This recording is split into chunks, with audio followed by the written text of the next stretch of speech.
감사원이 포항 지진을 촉발한 지열 발전에 대해 감사한 결과 무려 20건의 위법 사항을 확인하고 산자부 관련 공무원 등에 대한 징계를 요청했습니다.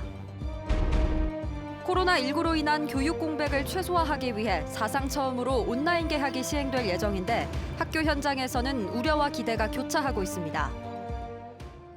여러분 안녕하십니까? 포항 MBC 뉴스입니다. 감사원 감사 결과 규모 5.4의 포항 지진을 촉발한 지열 발전 기술 개발 과정에서 20건의 위법 부당 사항이 확인됐습니다.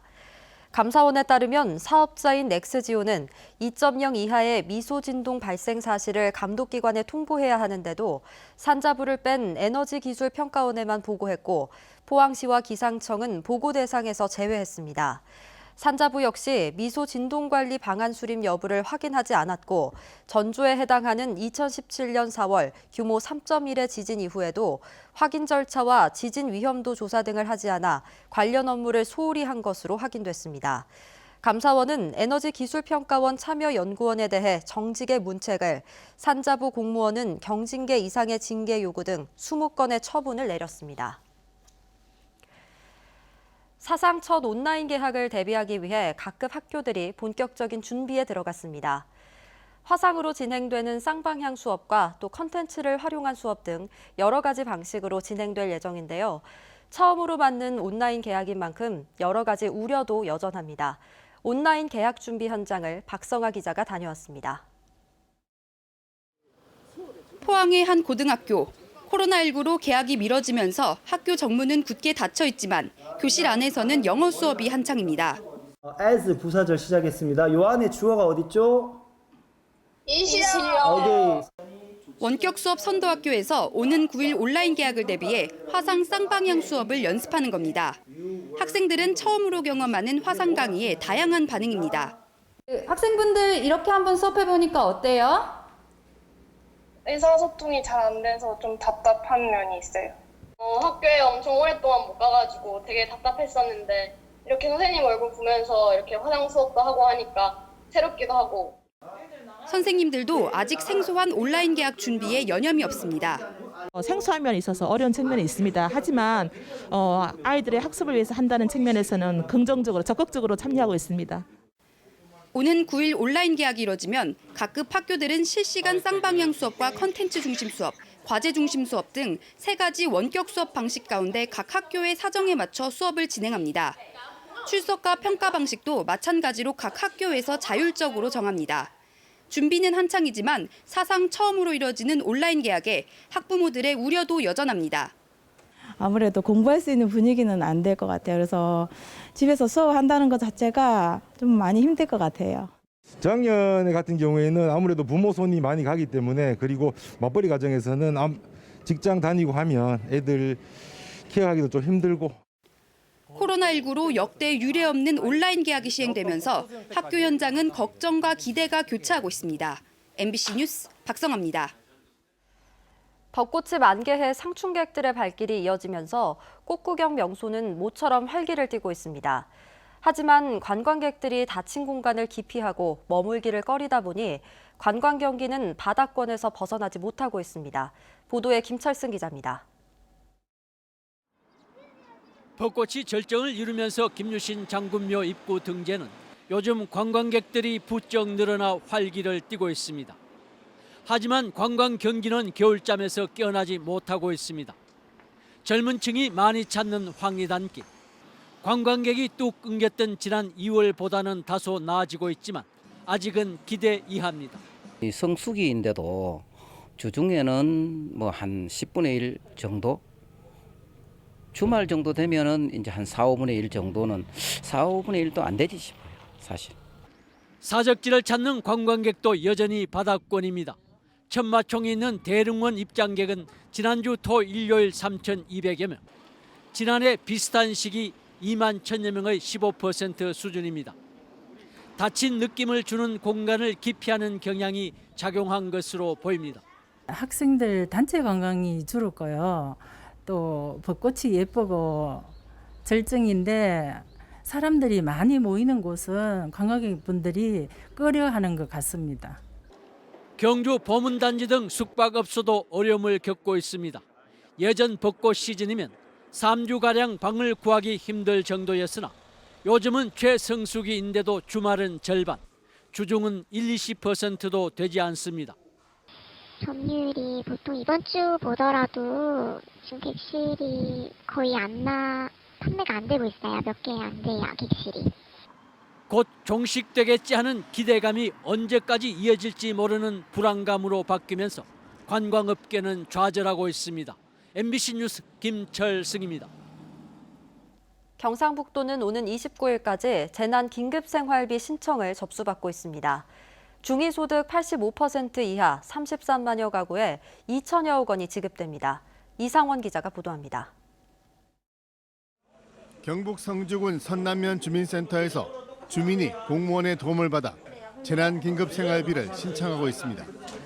기초생활이나 차상위, 아동 요거 지원받으시는 거 없으시니까 체크 3개. 지역이 살 수 있으면 뭐 10원 한 장이라도 좋은 데 쓰여지는 거니까 좋죠.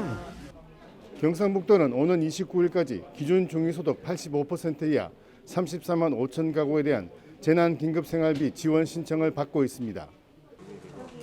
지원 규모는 2,089억 원, 1인 가구 50만 원부터 가족이 한 명 늘 때마다 10만 원씩 추가돼 최고 80만 원까지 지역사랑 상품권과 오누리 상품권, 선불카드로 지급합니다. 이미 지급을 시작한 곳도 있습니다.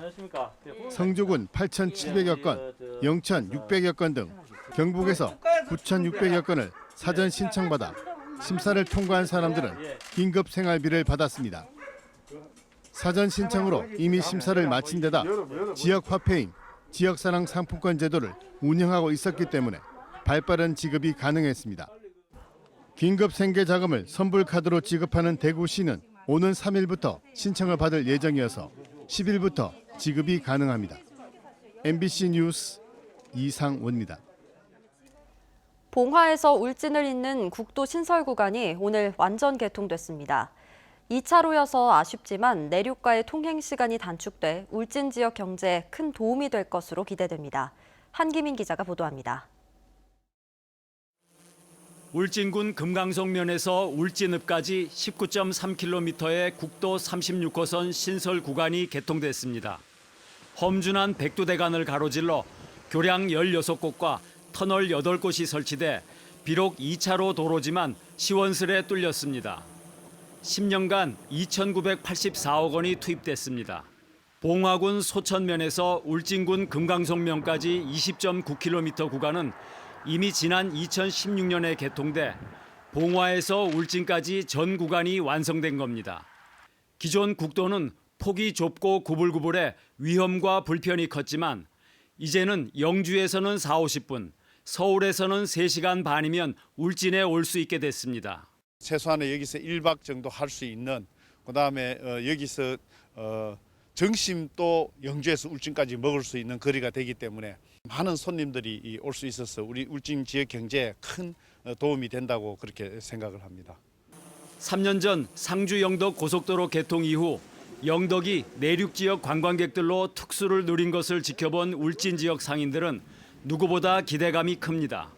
우리 울진 주민들도 좀 많이 좀 나아지리라 그래 기대를 하면서 우리 울진 또 주변항 뭐 어민들 상인들 뭐 친절이든 뭐든 해가지고 그런 거 대비해서 준비를 많이 하고 있습니다. 국도 36호선 봉화 울진 구간은 4차로를 전제로 한 2차로여서 앞으로 교통량에 따라 확장 가능성은 남아 있습니다. 봉화 울진간 국도는 비록 2차로지만 울진으로선 제대로 된 내륙 교통망이 처음 구축된 셈입니다. MBC 뉴스 한기민입니다. 포항지진특별법이 오늘부터 시행됨에 따라 정부가 포항지진 진상조사위원회를 공식 출범했습니다.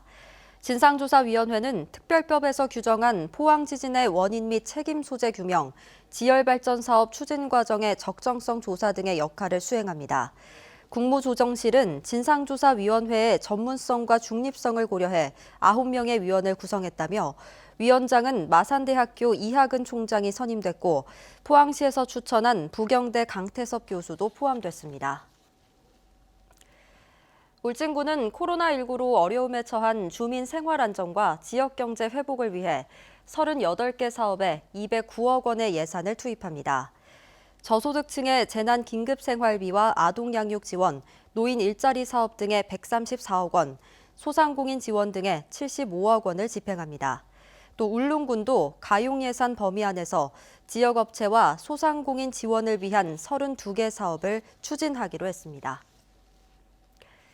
용산 참사 유가족과 경주 시민사회단체는 오늘 미래통합당 김석기 후보 사무실 앞에서 용산 참사 유가족과 생존 피해자를 모독하는 김 후보는 국민의 대표가 될 수 없다며 낙선 운동에 나서겠다고 밝혔습니다. 또 용산 참사가 일어난 후 지난 11년 동안 김 의원은 반성과 성찰의 모습이 없다며 자신의 잘못을 사과하고 용서를 구하라고 촉구했습니다. 대한항공은 당초 지난달 말까지 중단했던 포항 제주 항공편 운항 중단을 오는 25일까지 연장하기로 했습니다. 포항공항에서 유일한 노선이었던 포항 제주 항공편 탑승률은 지난 2월 10%대로 떨어진 가운데 항공사마다 적자 운영 중인 국내선 운항을 점차 축소하고 있습니다. 경주시 선거관리위원회는 전국에서 처음으로 모든 투표소에 휠체어를 비치해서 유권자의 투표 편의를 제공한다고 밝혔습니다. 이에 따라 거동이 불편한 시민들은 오는 10일과 11일 사전투표 기간에는 23개 사전투표소에서 투표일 당일은 69개 투표소에서 휠체어를 제공받을 수 있습니다. 경북문화관광공사는 오늘 대회의실에서 보문단지 활성화를 위한 용역 중간보고회를 열고 의견을 들었습니다. 용역사인 월드브릿지 리더스는 활성화를 위한 기본 구상과 비전, 관광 실태, 그리고 토지 용도 완화 등에 대해 발표하고 자문위원들로부터 의견을 들었습니다. 경북문화관광공사는 이번 의견을 참고로 이달 말 최종 보고회를 갖기로 했습니다.